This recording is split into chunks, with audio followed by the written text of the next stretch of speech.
Harper Audio presents The Swan Maid by Dilly Court. Read by Annie Aldington. Chapter 1. Cheapside, London, 1854. Lottie, you wretched girl! Where are you? Mrs. Philby's strident voice echoed around the galleries of the Swan with Two Necks, and the galleried coaching inn seemed to shake on its foundations. Lottie was in the stable yard and had been emptying chamber pots onto the dung heap, which lay festering in the heat of the late summer sun. She had been up since 5 o'clock that morning, and had not yet had breakfast, but the rooms had to be serviced, and the guests must be looked after. Their needs came before those of the inn servants, and the mail coach from Exeter would be arriving at any moment. Lottie, answer me at once! Prudence Philby leaned over the balustrade on the first floor, shielding her eyes from the sunlight. Is that you down there in the horse muck? Yes, Mum. Lottie had hoped that the short-sighted landlady might not see her, but it seemed that her luck was out. It was better to answer, and receive a tirade of abuse, than to hide, only to be accused later of every shortcoming and misdemeanour that came to Mrs. Philby's mind. That's where you belong, you idle slut. But I have need of you in the dining parlour. Come in at once, and wash your filthy hands. Coming, Mum. Lottie hurried indoors, leaving the chamber pots in the scullery to be scoured clean when she could find the time. She washed her hands in the stone sink, and was about to dry them on her apron, when she realised that this would leave a wet mark, which would be enough to earn a swift clout round the head from her employer.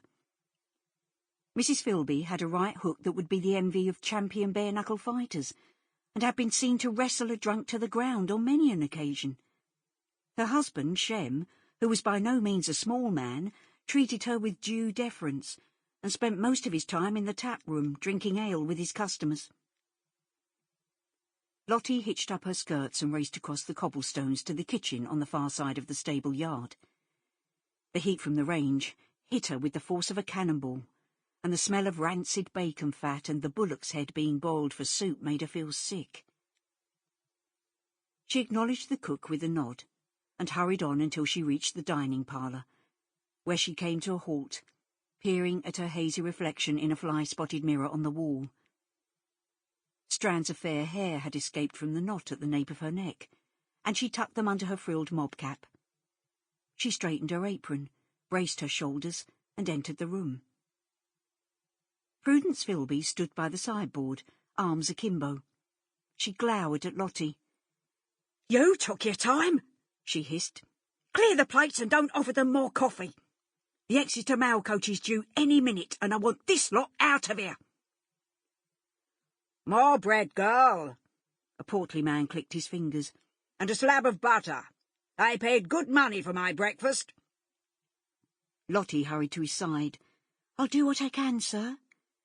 You'll do more than that. Bring me bread and butter, and a pot of jam wouldn't go amiss. Is there jam? A woman seated with her husband at the next table leaned over to tug at Lottie's skirt. Why didn't we get any jam? I don't like dry bread, and I'll swear the flour had chalk added to it. My mouth is full of grit. No wonder this place is half empty. Her husband turned his head to stare at Mrs. Philby.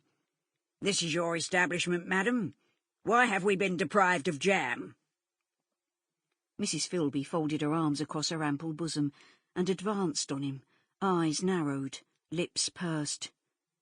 You paid for bed and breakfast, sir. No one never mentioned jam. Jam costs extra.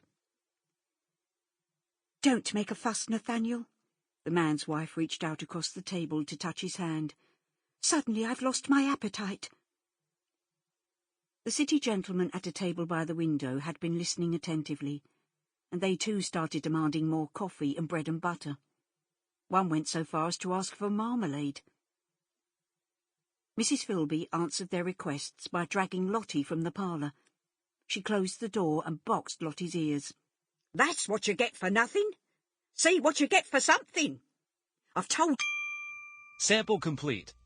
Ready to continue?